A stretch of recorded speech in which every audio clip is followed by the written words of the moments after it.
ہم پہ کرم بھی ہوگا، اور نبی صلی اللہ علیہ وسلم کی محبت کے جو ہم گیت گاتے ہیں تو جامع کوثر ہمیں پینا نبی صلی اللہ علیہ وسلم کے ہاتھوں سے نصیب ہوگا۔ بس اپنے آپ کو پہچاننا ہے اور اپنے رب کو پہچاننا ہے اور اپنی زندگی قرآن و سنت کے مطابق گزارنی ہے۔ اتنا ہی میں کہوں گی۔ ماشاء اللہ، آپ نے بہت خوبصورت بات کی، اور ایک بات میں پیر طریقت کی پیر علاؤالدین صدیقی صاحب کی آپ لوگوں کے ساتھ شیئر کرنا چاہتی ہوں، کیونکہ آج کے دور کے ولی کامل وہی ہیں، اور وہ جس طریقے سے اپنا روحانی فیضان پہنچاتے ہیں اس کا کچھ ٹائم میں نے بھی ان سے وہ حصہ لیا ہے۔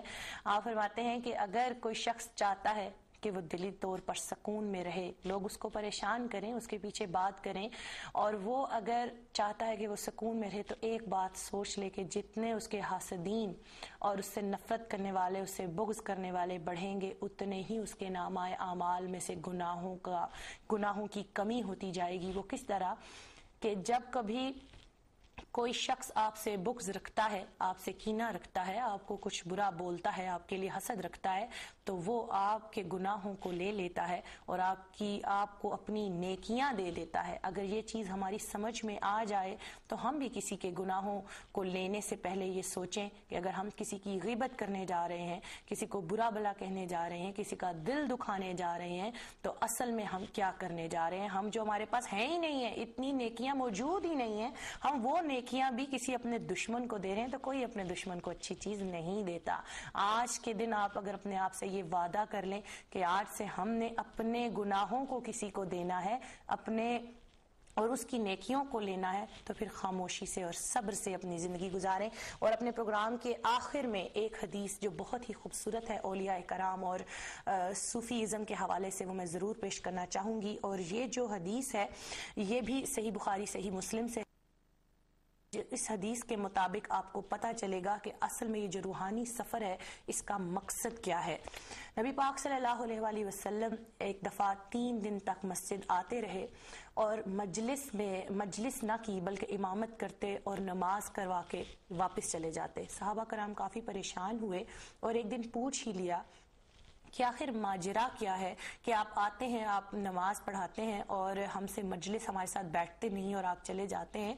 تو آپ نے کہا کہ میرے اللہ نے مجھ سے ایک وعدہ کیا، اور اللہ فرماتا ہے کہ اے میرے محبوب، میں آپ سے وعدہ کرتا ہوں کہ آپ کی امت میں سے 70,000 لوگ، کہیں جگہ پر 7 لاکھ ہے، کہیں جگہ پر حکایات میں 70,000 ہے، کہ آپ کی امت میں سے 70,000 کاملین و صالحین ولی ایسے ہوں گے جو بغیر کسی حساب و کتاب کے جنت میں جائیں گے۔ جب اللہ تعالیٰ نے مجھ سے یہ وعدہ کیا تو میں نے کہا کہ رب تعالیٰ یہ تو بہت کم ہے، ان کی تعداد کو بڑھا دیجئے۔ میں 3 دن تک اللہ کے سامنے یہ التجا کرتا رہا، اللہ کو مناتا رہا، اور اللہ لاڈ میں میری باتوں کو سنتا رہا۔ پھر دوسرے دن اللہ نے کہا کہ ٹھیک ہے، 1,000 جو لوگ ہیں وہ اپنے ساتھ 70,000 لے کر جائیں گے لوگوں کو۔ پھر جب تیسرے دن آج یہ وعدہ کمپلیٹ ہوا تو اللہ نے کہا جاؤ میرے محبوب کہہ دو کہ تمہاری امت میں سے ہر ولی اپنے ساتھ 70,000 ولی اپنے ساتھ، ہر جو ولی ہے وہ 70,000 لوگوں کو یا 7 لاکھ لوگوں کو اپنے ساتھ لے کے جنت میں داخل ہوگا، جو بنا حساب کتاب کے ہوں گے۔ اگر آپ اس تعداد کو گنیں تو یہ کروڑوں میں چلی جاتی ہے، لاکھوں اربوں میں چلی جاتی ہے۔ اس کا مطلب کیا ہے کہ جتنے بھی صالحین اور جتنے بھی اولیاء کرام اور ولی ہیں وہ جنت کے دروازے پر کھڑے ہوں گے اپنے ساتھ 70,000 لوگوں کو لے جانے کے بعد پھر جنت میں داخل ہوں گے۔ یہ رتبہ ہے، یہ جو ان کا ذکر کرنا ہے، یہ اللہ ہی کی سنت ہے، اور کون ایسا ہے جو اللہ کی سنت کو ٹھکرائے اور نبی پاک صلی اللہ علیہ وسلم کے کہے ہوئے فرمودات کو نہ تسلیم کرے۔